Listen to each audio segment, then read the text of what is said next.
Hello student, how are you? Today I am telling you about Ohm's law for class 10th physics topic.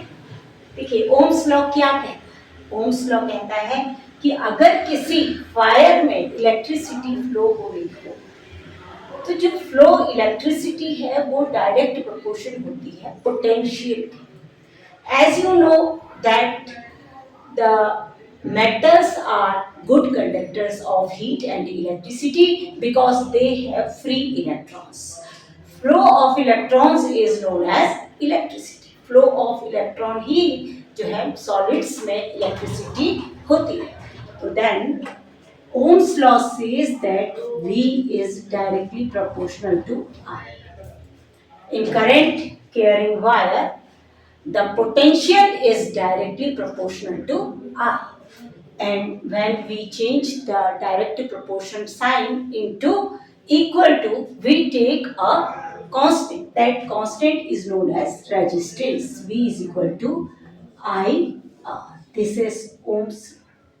जितना ज्यादा potential होगा उतनी ज्यादा उस wire में इलेक्ट्रिसिटी फ्लो होगी.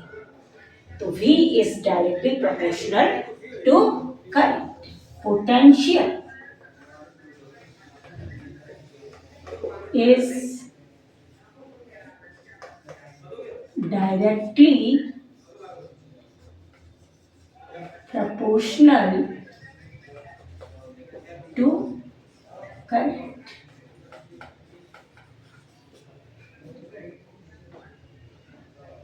Directly proportional to current.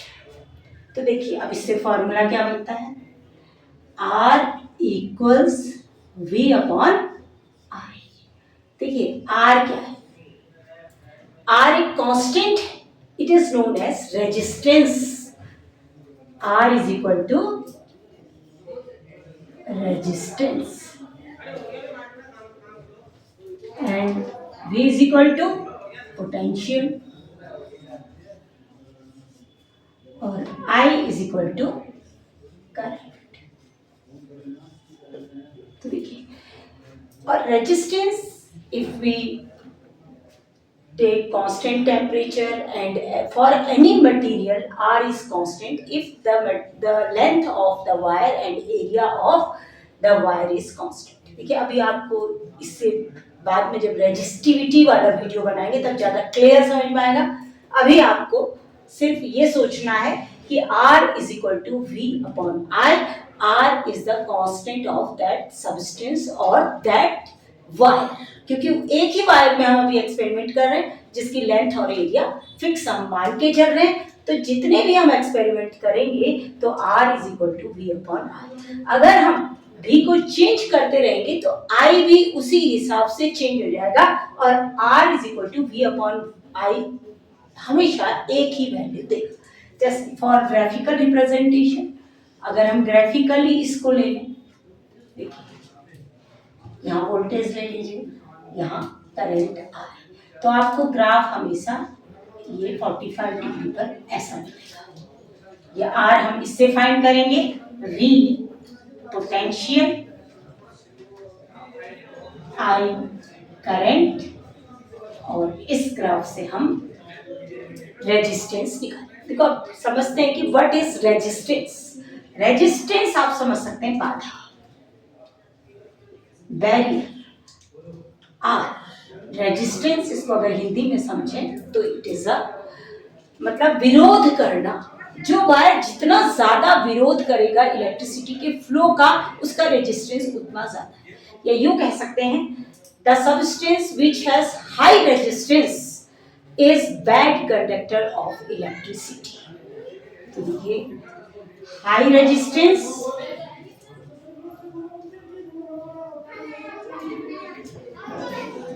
bad conductor of electricity.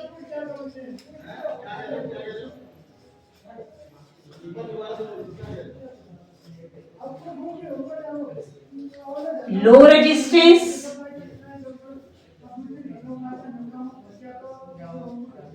बाधा कम है, कम बैरियर है, तो गुड कंडक्टर ऑफ इलेक्ट्रिसिटी.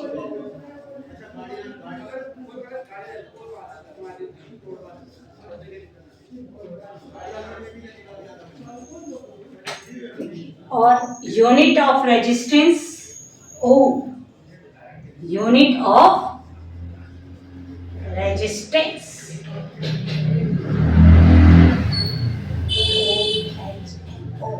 या इसको आप ऐसे भी दिखा सकते हैं ओम,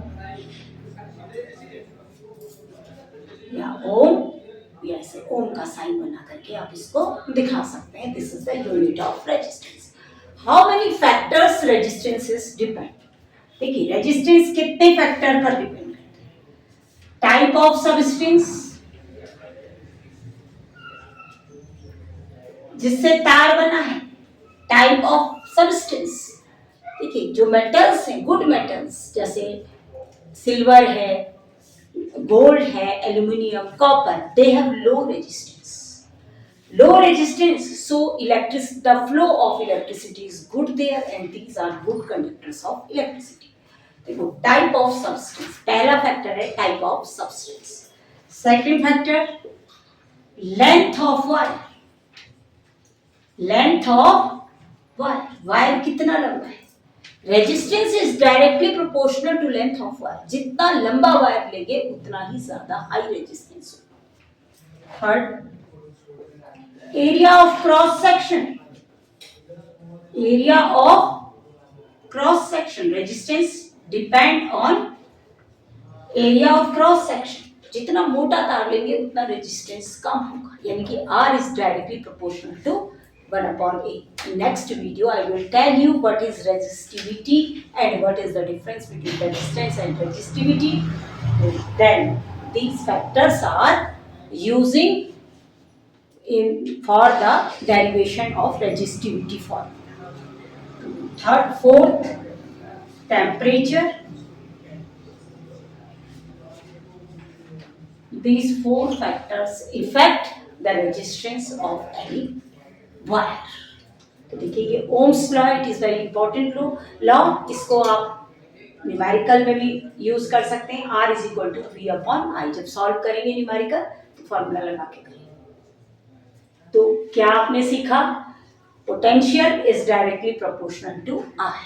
अगर किसी वायर में इलेक्ट्रिसिटी कंडक्ट हो रही है तो कितनी इलेक्ट्रिसिटी कंडक्ट हो पाएगी, ये इस बात पर डिपेंड करेगा कि उनके बीच पोटेंशियल डिफरेंस कितना है. तो V is directly proportional to I. ज्यादा करंट के लिए हाई पोटेंशियल, लो करंट के लिए low potential. Then direct proportion के साइन को इक्वल टू में चेंज करते हैं. V is equal to I. R is equal to, ये क्रॉस मल्टीप्लाई नीचे चले जाएगा, V/I. तो ये फॉर्मूला बन गया. Then the unit of R is ohm. And these are four factors which has resistances different. तो आज आपने ओम्स लॉ सीखा. तो आज के लिए इतना ही. Okay, thank you, all the best. ऐसा ना वो